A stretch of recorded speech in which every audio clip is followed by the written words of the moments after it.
Imagine having the best paid job in your entire city. Free house, no taxes, guaranteed employment for life, and everyone in town knows exactly who you are. Sounds like a dream, right? Now imagine that every single person who knows your name crosses the street the moment they see you coming. That the house they gave you is built next to the town dump. That you can't buy a drink, sit in church, or find someone to marry because touching you is considered a curse. That's not a nightmare I made up. That was the very real, documented life of the medieval executioner. And here's the part that's going to keep you watching. It gets so much worse than the isolation. We're talking forced torture duty, crowds that would stone you to death if your hand slipped, and a job description so disgusting that even the rats had standards. By the end of this video, you will never complain about your job again. I promise you that. So let's pull back the black hood and step inside one of the most miserable, fascinating, and utterly forgotten professions in all of human history. Let's get one thing straight right out of the gate. Everyone hates you. In medieval Europe, executioners were marked by something called infamia, meaning dishonor. You were legally considered untouchable. When you walk down the street, people literally cross to the other side to avoid your shadow. If you touch a piece of fruit at the market, the merchant throws it away because you've tainted it. In many towns, you are legally required to wear a specific, brightly colored coat so people can see you coming from a mile away and avoid you. And that free housing the city gave you? Yeah, there's a catch you didn't see coming. It's built on the absolute outskirts of town, usually right next to the leper colony or the town dump. Your social life is completely non-existent. You cannot go to the local tavern to grab a beer after a long day of work. They won't serve you.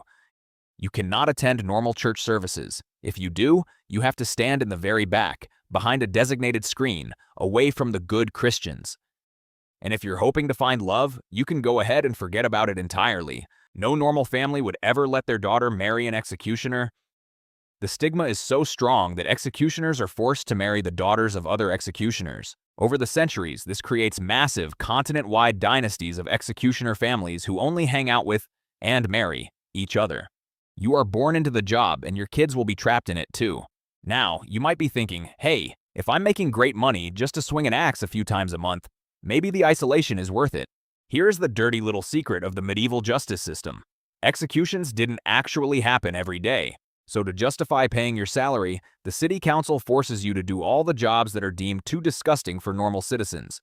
You aren't just the executioner. You are the town's official garbage disposal. Is there a dead, rotting horse in the middle of the street? That's your job to drag away. Do the public cesspools, which are basically massive open-air medieval toilets, need to be scooped out? Grab a bucket, buddy, because that one is entirely on you. You are also tasked with catching stray dogs, managing the local brothels, and driving lepers out of the city limits. But your worst duty by far is the interrogations. Before the execution, the courts need a confession, and it's your job to extract it. You spend hours in dark, damp dungeons operating the rack, the thumbscrews, and the strappado. But here's the twisted irony that nobody talks about. You are also the closest thing the town has to a doctor.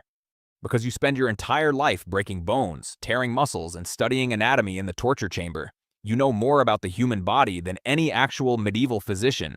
You have to carefully torture people to the brink of death, patch them up with your own herbal remedies so they survive long enough to stand trial, and then execute them.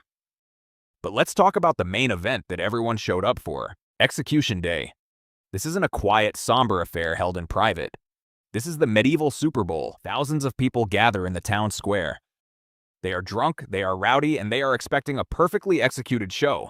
And the pressure is entirely on you. When you swing that heavy broadsword or axe, it has to be a clean, single strike. If you mess up, if the axe slips, if you don't swing hard enough, or if the prisoner flinches, it turns into a horrific, bloody mess. And if that happens, the crowd doesn't blame the prisoner. They blame you, and only you. Medieval crowds were incredibly superstitious. They believed that a clean execution meant the prisoner's soul could go to heaven. A botched execution was seen as a cruel, unnatural torture. If you take 2 or 3 swings to finish the job, the crowd will turn on you instantly. There are dozens of historical records of executioners missing their mark, only for the angry mob to rush the scaffold and literally stone the executioner to death on the spot.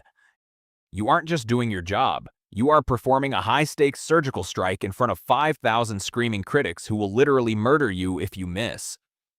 So let's take a moment to review everything we've covered. You have pockets full of gold, but no tavern will let you buy a drink. You have a house, but it's sitting right next to the sewage dump.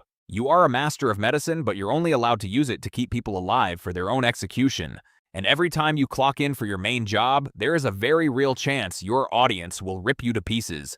You are a prisoner to your own profession. So the next time you feel unappreciated at work, just be glad you don't have to wear the black hood.